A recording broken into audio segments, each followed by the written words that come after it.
¿Qué tal, amigos? Continuamos hoy nuestro estudio de los finales, una de las partes, como ya sabéis, más importantes del juego, y lo hacemos con una posición básica que no puede faltar en el repertorio de todo ajedrecista.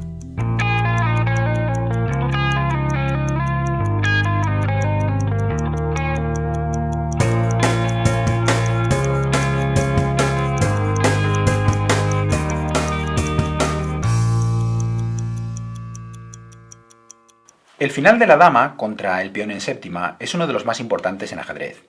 Esto es así porque, en primer lugar, se da con mucha frecuencia. Fijaos que si ahora tuviésemos una carrera de peones hace unas jugadas y las blancas se acabasen de coronar y las negras estuviesen tan solo a un pasito de hacer lo propio y poder hacer tablas la partida con el final de dama contra dama, pues estaríamos ya en esta posición y por lo tanto es bastante frecuente que se pueda dar.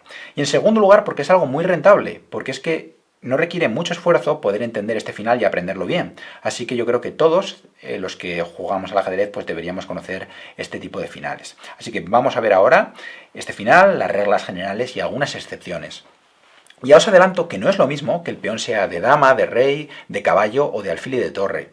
Los peones de alfil y los peones de torre se caracterizan porque el final sería tablas normalmente, salvo algunas excepciones que se puede ganar, la regla general es que son tablas. En cambio, los finales con el peón de caballo, peón de dama o peón de rey es totalmente lo contrario. En esos finales, la regla general es que se ganan y solamente algunas excepciones muy raras en las que la dama está mal colocada pues serían tablas, pero como digo, la regla general es que estos se ganan, y aquí, como lo que tenemos es un peón de dama, el negro estaría coronando en D1, pues el final se va a ganar, siempre y cuando les toque ahora a las blancas. ¿Cómo vamos a hacerlo? Pues la idea es obligar al rey de las negras a ponerse delante de su propio peón, y en ese momento vamos a aprovechar para ir pasito a pasito acercando a nuestro rey hacia ese peón. Y una vez que tengamos el rey cerca, simplemente con el peón y con el rey y la dama lograríamos capturar el peón. Pero vamos a ver cómo obligamos al rey de las negras a colocarse delante de ese peón en esta posición, porque en principio voluntariamente, por supuesto, no lo va a hacer. Él siempre va a tratar de cada jugada amenazarnos la coronación. Y vemos fácilmente que los jaques a distancia, dar jaque simplemente por dar jaque, no consiguen nada, porque el rey simplemente se aleja, pero ahora nos está amenazando coronar, y si yo simplemente pues evito la coronación, él vuelve a acercar al rey y la amenaza. Así que tenemos que buscar algo mejor. ¿Qué va a ser este algo mejor? Pues una figura geométrica. En concreto, llegar a dar jaque bien aquí en C3 o bien en E3, porque estos jaques sí que obligan al rey a colocarse delante del peón. Vemos que ahora aquí, si el rey se alejase, simplemente capturaríamos el peón y por lo tanto, al dar jaque en una de estas casillas, el rey obligatoriamente se debe poner delante del peón y ahora aprovechamos para ir acercándonos. ¿Cómo lo vamos a conseguir? Pues primero tenemos que maniobrar con la dama para obligarle a colocarse en esas casillas. Así que lo primero que hacemos es comenzar a dar jaques acercando la dama hacia esa zona de acción. Él simplemente pues va a mantenerse con el rey lo más alejado posible. Seguimos dando jaque, amenaza la coronación una vez más, damos jaque. Por supuesto, no se pone voluntariamente delante del peón, pero ahora amenazamos el peón y le quitamos esta casilla C2, por lo que la única casilla para defenderlo es C1. Y ahora ya damos el jaque en la casilla que queremos, C3, y ahora vemos que es obligatorio que el rey se ponga delante del peón. En caso contrario, simplemente sería más fácil todavía porque comeríamos el peón directamente. Cuando el rey se pone delante del peón, ahora ya no está amenazando coronar, así que podemos aprovechar ese tiempo para ir acercando a nuestro propio rey. Y ahora vamos a ver que el rey tiene que ir hacia el otro lado, pero nos vuelve a amenazar lo mismo. Tenemos el mismo problema, nos está amenazando coronar, así que no podemos seguir acercando al rey. ¿Qué debemos hacer? Repetir esta estructura, esta figura geométrica, pero por el otro lado. ¿Cómo lo vamos a conseguir? Pues aquí muy sencillo, simplemente clavamos el peón, vemos que ahora no es posible coronar porque el peón está clavado, así que debería mantener la amenaza, pero ahora damos este jaque, rey, por ejemplo, F2, dama de E3, amenazando el peón, rey E1 y ahora dama E3. Y vemos que acabamos de repetir, como si fuese un espejo, esta figura geométrica en el otro lado, en el otro flanco. Ahora el rey se tiene que poner delante del peón obligatoriamente y tenemos otro tiempo más para ir acercando a nuestro rey. Ya lo único que tenemos que hacer es repetir esto una y otra vez hasta que nuestro rey esté lo suficientemente cerca como para capturar el peón. Vamos a verlo. Clavo, doy el jaque, ataco el peón, y ahora, una vez más, le obligo a ponerse delante del peón. Vuelvo a avanzar el rey, clavo, doy el jaque, ataco el peón y ahora repetimos la figura. Tiene que ponerse obligatoriamente delante. Y ahora incluso más fácil todavía, tengo este jaque aquí que le obliga a ponerse inmediatamente delante del peón y ahora simplemente pues ataco el peón, mejor en E3 que en D3 porque así voy a dar mate más rápido. Dama por jaque y ahora al estar en E3 me apoya este beso de la muerte aquí en F2. Como veis, bastante sencillo una vez que sabemos la maniobra que tenemos que llevar a cabo. Y ahora vamos a ver algunas excepciones. Os decía que el peón de torre, como regla general, son tablas.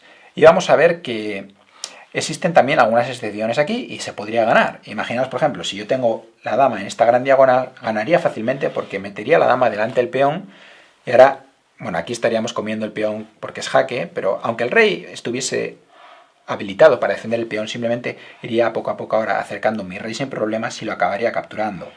Esta es una de las excepciones, pero como digo, lo normal es que sea tablas con el peón de torre. ¿Por qué es así? Porque aunque yo ahora inicie la maniobra, él amenaza a coronar, doy jaque. Ahora aquí, bueno, pues podría hacer esta, sería mejor técnica quizás rey a1, pero vamos a ver que si queremos hacer lo mismo que en la posición anterior, jaque, amenazando el peón, jaque, le amenazo el peón, jaque. Ahora el rey, si se aleja del peón, lo perdería, pero si se pone delante, no puedo ir acercando a mi rey, porque estaría ahogado. Esta es la diferencia. Veíamos que cuando el peón era central, simplemente acercaba a mi rey, pero es que ahora, como el peón es de torre, en esta posición está ahogado y por lo tanto pues no puedo acercar a mi rey, así que al poder jugar únicamente con la dama pues no puedo evitar ahora, si le dejo salir por ejemplo, no puedo evitar que me amenace coronar cada jugada, así que una de dos, o le dejo coronar o le sigo dando jaques, pero él se va a meter ahí y siempre va a estar ahogado, así que con esto consigue hacer tablas. Con el peón de alfil pasa una cosa parecida y esto es todavía menos intuitivo, así que hay que tener mucho cuidado porque quienes lleváis poco tiempo jugando podéis pensar que ganáis esta posición y en cambio encontraros con que en realidad son tablas. Vamos a ver, tratamos de hacer la misma maniobra. Él simplemente, pues bueno, amenaza a coronar, jaque, esto ya lo conocemos todo, amenazamos el peón y ahora cuando pensamos que hemos conseguido lo mismo y que ahora que se va a tener que poner delante y acercaríamos a nuestro rey, etc., nos encontramos con que nos hace la misma jugada que con el peón de torre, rey 8 torre aquí, rey a la esquina, y ahora, sorprendentemente, tampoco podemos capturar el peón porque habría otra figura de ahogado, una figura muy bonita en la que la dama encierra totalmente al rey. Así que aquí también la posición sería tablas. Mucho cuidado, por tanto, con el peón de alfil. ¿Excepciones aquí? Pues también existen. Si el rey está suficientemente cerca de la zona de acción, en concreto, bueno, hay unas casillas importantes que el rey tiene que controlar desde cerca, pues habría una excepción y es que podríamos llevar a cabo una amenaza de mate que nos permitiese ganar. Por ejemplo, aquí existe esta jugada, rey b3. Y ahora, claro, si el rey se pone delante del peón simplemente, pues, bueno, aquí le tendría mate, pero podría simplemente atacar el peón y comerlo. Si el rey se va a la esquina, aquí le como con el rey y ya no habría ahogado. Por lo tanto, lo único que nos tiene que preocupar es qué pasa si corona. Pero es que aquí, al estar nuestro rey tan cerca, aunque corone, llevamos a cabo una amenaza de mate, una red de mate. Y es que aquí tengo este jaque, rey a1, y ahora aquí, por ejemplo, dama a8 o dama a4, le obliga a hacer rey b1 y dama a2 sería mate. Este sería una de las varias excepciones que hay cuando el rey está muy cerca que nos permiten ganar esta posición. Pero como digo, lo importante es tener claras las reglas generales. Y la regla general es que con el peón de alfil serían tablas por esta figura que le permite, cuando demos el jaque, irse a 1 y aquí serían tablas. Con el peón de torre también, recordamos que aquí con el peón de torre se puede venir a la esquina y no podemos acercar a nuestro rey porque estaría ahogado. Y en cambio, con los peones centrales, la posición que tenéis que recordar es esta posición, o la simétrica al otro lado, jaque, y lo mismo pasa con el peón de caballo. Con el peón de caballo estamos en las mismas. Con el peón de caballo, si le damos jaque, tiene que ponerse delante del peón, o aquí en este caso también delante del peón. El peón de caballo no tiene salvación, no tiene este recurso del ahogado. Con el peón central, como digo, lo mismo. Esta posición y estas son las que tenemos que recordar. Con estas posiciones, al dar jaque, obligamos a que se coloque delante y poco a poco vamos avanzando con nuestro rey hasta que lo tengamos en la zona ya en la que podamos atacar el peón y simplemente capturarlo a la jugada siguiente. Si te ha gustado el vídeo, te agradecemos que nos apoyes dándole like. Tan solo tienes que hacer clic en el icono del dedito para arriba. Es muy fácil y de verdad que nos ayuda mucho. Y sin más, solamente me queda despedirme de vosotros y esperar que nos volvamos a ver aquí, en este círculo de ajedrez capa blanca, con nuevos vídeos, con nuevos patrones, pero sobre todo, con ajedrez para todos.